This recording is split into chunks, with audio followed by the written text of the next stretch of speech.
was in 1979. A large jet airliner with 257 people took off from New Zealand for a sightseeing flight to Antarctica and back. Unknown to the pilots, someone had modified the flight coordinates by a mere 2 degrees. And that error placed the flight 28 miles to the east of where the pilots assumed they were. And as they approached Antarctica, the pilots descended to a lower altitude to give the passengers a better look out at the landscape. And although both of these pilots were experienced, neither had made this particular flight before, and they had no way of knowing that the incorrect coordinates, 2 degrees, had placed them directly in the path of Mount Erebus, which is an active volcano that rises from the frozen landscape in the Antarctica, 12,000 feet. And as the pilots flew onward, the white of the snow and the ice covering the volcano blended with the white of the clouds above, making it appear as though they were flying over flat ground. And by the time the instruments sounded a warning that the ground was rising fast toward them, it was too late. The airplane crashed into the side of the volcano, killing all 257 passengers and 2 pilots. It was a horrible, terrible tragedy that was brought on by a very minor error, a matter of only a few degrees. Now, we've already heard from 1 Samuel 13, that was read just a few moments ago, and it's about Saul and in the early days of Saul. One of the things that I've got to personally be careful about, and maybe you have to be personally careful about this too, I have a tendency when I think of Saul to think of nothing good. I mean, I know all of this, I remember all of the bad vibes between Saul and the young David, the wonderful young boy that God had chosen to be king. And Saul gave him all kinds of problems and fits, so to speak. And that's the image of Saul that I have in my mind. That's an incorrect image to a large degree because Saul started out. And if we go back and we read the very early days of Saul, and when Saul was chosen to be the king, Saul was a good man. He was a good young man. He was 30 years old, the same age that Jesus was when he started his ministry. And if we were to go back and read some of these earlier chapters, we would be reminded of that. He was a good guy. He started off his kingship in the right direction. He was doing all of the right things. He was smart. He was handsome. He was a great warrior leader. Remember that as we have a tendency to think nothing but bad things. And the point that I want to make during the sermon this morning is that God started, Saul started off from the right spot and going in the right direction. The problem was, as we're going to see in just a little bit, he veered off course. Not maybe by a huge amount at first. Off course, and there was a tendency to be off further and further and further. And we're going to talk about that because it's a very important lesson for us today as we begin this new year. This is a New Year's sermon. And I would like for us to reset our system to zero, to dead north, so to speak. And let's plan our year 2018 and let's set our course straight.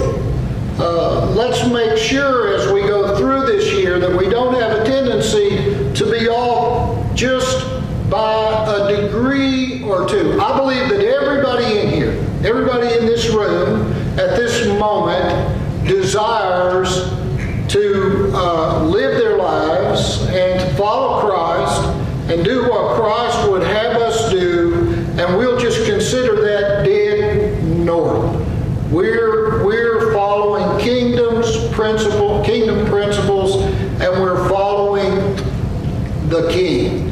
Now, what we have to be so careful about is that we have a tendency, maybe next week, maybe next month, but we have a tendency to veer just some. Now, how did that flesh out in Saul's life? Saul is a warrior king, and they're fighting battles all of the time. They were winning battles, but he ran into a huge obstacle.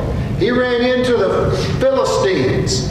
And it tells us in the 2nd chapter that Saul chose his army. He chose 3,000 men of Israel. Now the problem is that the Philistines had 3,000 chariots.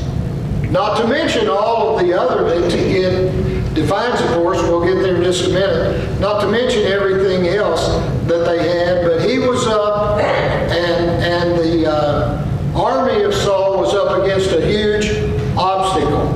It says 2,000 were with Saul in Michmash, hill country, Bethel. 1,000 were with Jonathan. It doesn't tell us here, but Jonathan is Saul's son. Or they were with Jonathan in Gibeah of Benjamin. The rest of the people he sent home. That's the kind of pride he had. That's the kind of certainty he had about the direction that he was going. Stay with me there and keep in mind straight, true direction. Jonathan defeated the garrison of the Philistines that was at Geba, and the Philistines heard of it. And Saul blew the trumpet throughout all the land, saying, "Let the Hebrews hear." And all Israel heard it said that Saul had defeated the garrison of the Philistines, and also that Israel had become a stench to the Philistines. They had become a problem for the Philistines. Their battles were going right. But keep in mind, this young man, age 30, pledged his heart to God, told Samuel that he would do what he was supposed to do. They're going in the right direction. They're going true north. Now, we could go read other stories in the Scripture of people who started out that way. And they started moving in the right direction. Now, think of yourself and at the beginning of 2018. I'm being redundant, but I want to make this point, and I want to nail it down. I want to countersink the nail. Make sure we understand. We're all at that point right now. We're all at a point that we want to live 2018 following the will of God, following the direction that God has for us. I'm going to call true north. That's where Saul is at this point. And then as we read on, down in the 5th verse, it says, "And the Philistines mustered to fight with Israel 30,000 chariots, 6,000 horsemen and troops, like the sand on the seashore in multitude. They came up and encamped in Michmash." Now, you may not know this, but Michmash is where Saul and his troops used to be. Saul and his troops had cleared out of Michmash, and the Philistines had come in there to the east of Beth-Haven. And when the men of Israel saw that they were in trouble, for the people were hard-pressed, the people hid themselves. I mean, they saw this army that is massive. And they started thinking not about God, but they started thinking about themselves. Not about what they could do through God, with God, thinking about the problems they were going to have in what they're facing. And it tells us here that the themselves caves, holes, and in rocks, and in tombs, and in cisterns. I read not too long ago about what happened at Vicksburg when the North came in and sealed Vicksburg off, and the people were living in those beautiful southern homes, and they had to leave those beautiful homes, and they went down along the river, down along the Mississippi, and they went into caves, and they lived there not for a week or two, which is what they were thinking might happen. They lived there for a long, long time. Same deal. The people see what they're facing, and they go down and they hide themselves in caves. 7th verse, and some Hebrews crossed the fords of the Jordan to the land of Gad and Gilead. They're not just even going to hide in a cave. They're getting out of the country. They're crossing the Jordan River, and they're going over there and getting away from all of it. It says Saul was still at Gilgal, and all the people followed him trembling. Now he started off dead north. Perfect north. He was committed to following what he was supposed to do, what he was supposed to be. And now here he is, he's trembling. He waited 7 days, the time that had been appointed by Samuel. Samuel told him, I'll take care of this. I've got it. You ever had somebody say to you, I'll take care of this, I've got it, and you're thinking in your mind, oh yeah, I know how you've got it. I know how this thing's. I don't think Saul was thinking that. I think he had confidence at that point in Samuel that that's what was happening. Samuel said, I've got it, 7 days, I'll be there, and I'll take care of it. Now we're going to see a veering here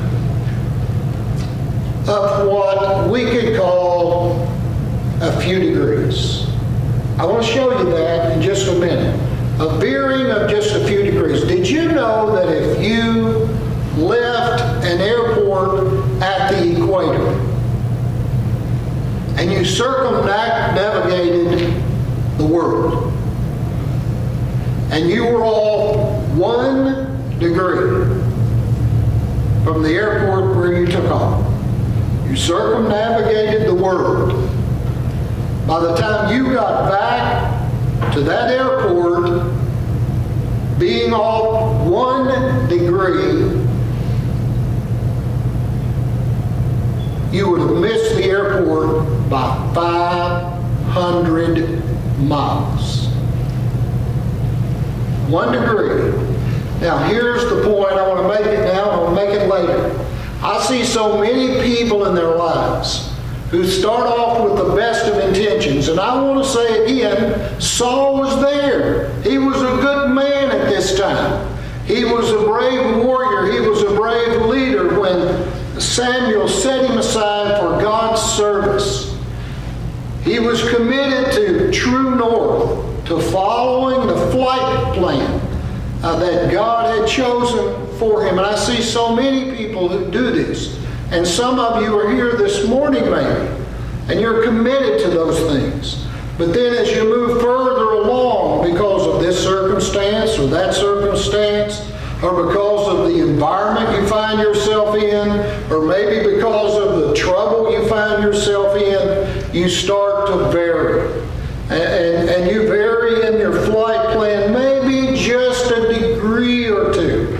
I see it with young couples. Yeah, I've done premarital counseling with lots and lots and lots of couples, and I've seen them committed to each other and committed to Christ. When they stand there and they pledge themselves to each other before God during that marriage ceremony, they're on dead north. They're set to doing the right thing, and then certain circumstances come along.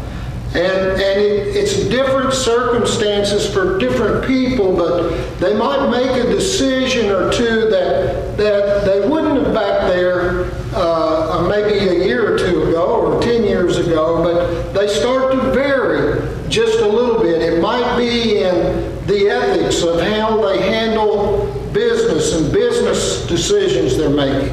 It might be in an office setting where they start maybe just with really innocent flirts with another coworker and another, and that dead north setting starts to veer off some.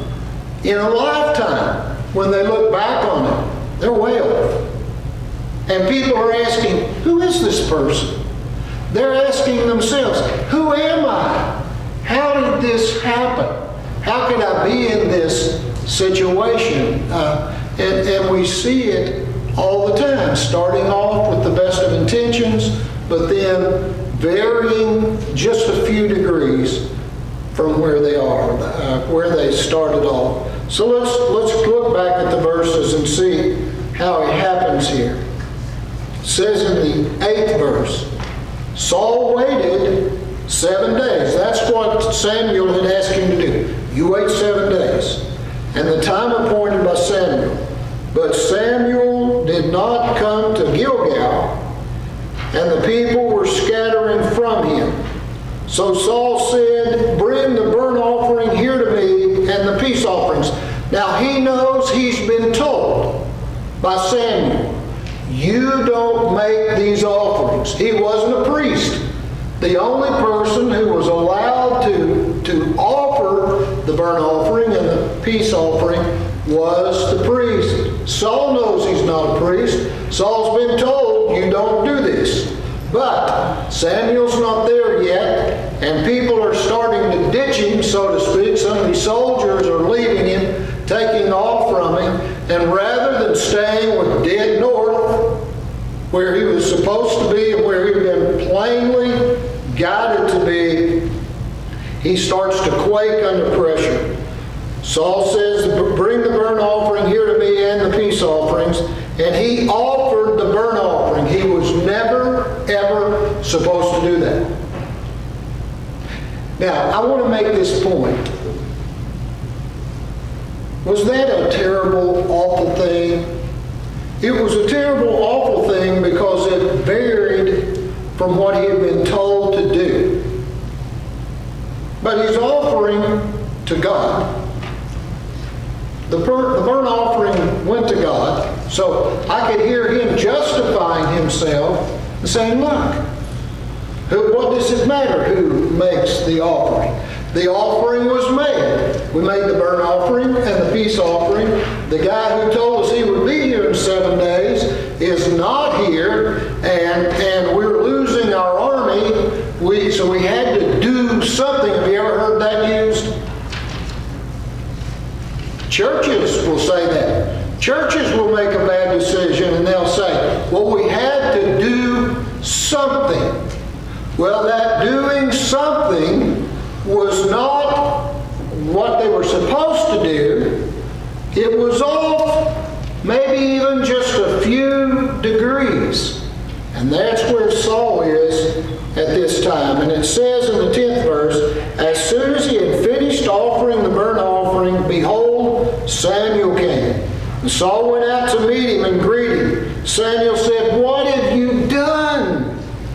And Saul said, when I saw that the people were scattering from me, and that you did not come within the days appointed, he did come in the days appointed. It was on the very end of the days appointed, and that the Philistines had mustered at Michmash.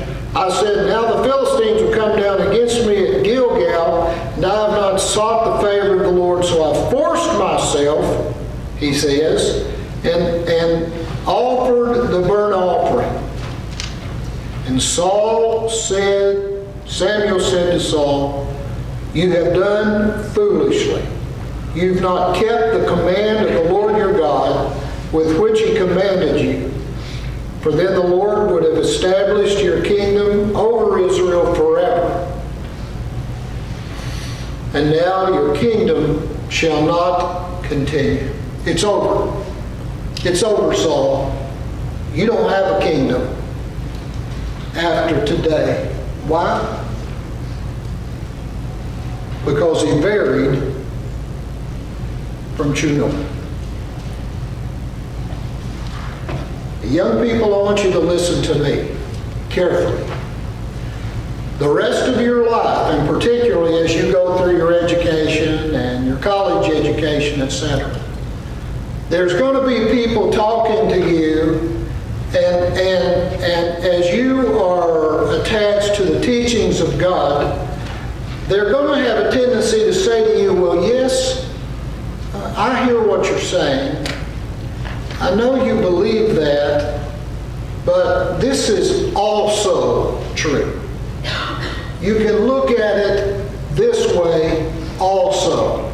And oh, by the way, you can look at some of these other religions, Buddhism, Confucianism, Shintoism, Taoism, whatever ism is hot at the time in our country, and they're going to say, well, look, there's some good parts of this as well. And of course, we're not about putting down other religions. But the point that I'm making to you is that be sure that you know this. I'm thankful that our young people are taught the Scripture in Sunday school and in our Bible study. They know it. They learn it there. I'm thankful that that happens. But they've also got to be aware that even though they may know God's Word, there are going to be other forces trying to say, hey, look, Samuel made all those promises. He hasn't shown up. We're in big trouble. In case you haven't noticed, we're about to get clobbered by the Philistines, and your own army's taken off, and some of them are even crossing the river, so you better do something now. And you'll have a tendency, if you're not very careful and well-grounded, to be willing to be off just a few degrees. You follow that few degrees very far, and it will lead you in the wrong direction. I love that verse of Scripture that we read from Proverbs, and I've held that in my mind, in my heart, all of my adult life. I've said it over and over again. There is a way. There's a way that appears right unto man, but the end thereof is destruction. It looks right. It looks like true north, but it's not. And the end leads to destruction. Could you use this Sunday, our Sunday that we've set aside for a New Year's sermon, could you use this to make sure that you're headed to true north? And could you also consider looking and assess, what do you need to work on this year? What do you need to tweak to help you stay, to help your spiritual navigational system stay headed toward true north? Well, first step, if you don't know Christ as your Savior and Lord, if you've not become a Christian, if you've not followed Him in baptism, the first step is to admit that you're a sinner and say, I want to repent or turn from my sins and follow Christ. I want Him to be my Savior and Lord. That's the best first step that you can take toward getting your spiritual GPS set to true north. There may be others here that would say, I'm not an active member of a local church. I contend that you cannot be in the center of God's will and not be an active member of a local church. It just can't happen, in my opinion. Whatever decision God places on your heart, I would ask you to make it public as we stand and sing our hymn of invitation. Would you stand and let's sing?